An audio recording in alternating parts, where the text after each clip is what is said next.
Anything is possible.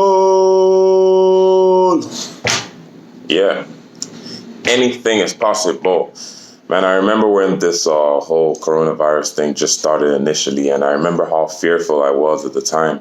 Even though I knew and trusted God that, I guess in my spirit, that nothing was going to happen to me, I was still so fearful in how I acted, barely leaving the place where I was staying. When I went outside, I barely was, touching people and stuff like that. And I don't know, after some time, I guess with more knowledge and everything, the Lord freed me of that fear, but I did have that fear.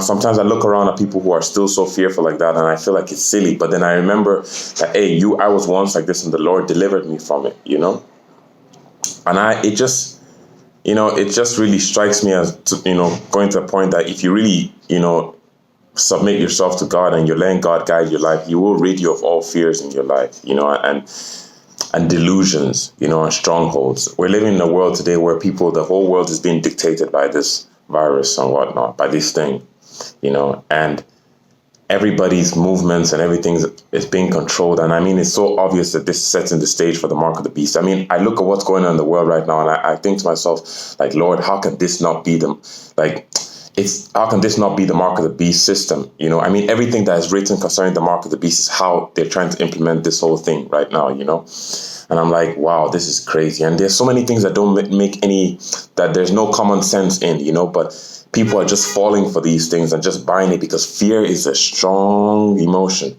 But you know what's more powerful than fear?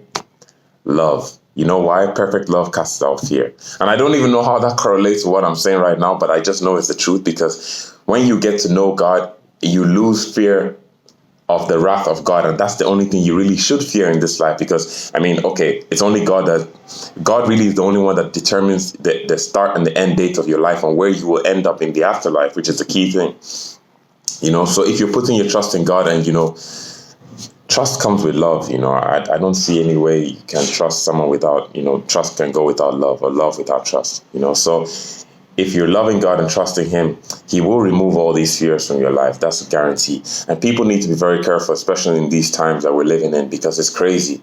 They're trying to get everybody to bow down to their agenda. And I'm sure anyone who comes across this video knows what I'm talking about. But, if you're not comfortable with putting anything that is not of God in your body, don't do it.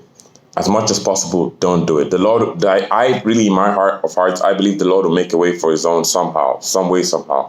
And I want to really say a big blessing and prayer to the people who have stood up in extremely difficult situations and are standing their ground, when they have a lot to lose, because great is their reward in heaven.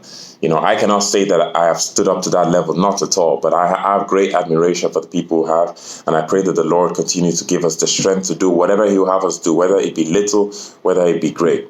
It's all great in God's eyes as long as you do what He has told you to do, and you're following what He's told you to do. Some have been given 10 talents, some 5, 1, but whatever God has given you, use it. Use it, use it, use it. Try and make more, and, all to the glory of God, and that's it, really, that's it. Like I stressed in some of my other videos, I'll say yet again, you cannot walk this walk with God without being led by the Holy Spirit, always, continually led. For as many as are continually led by the Spirit of God, they are the sons of God. So it's vitally important. Yep, that's it.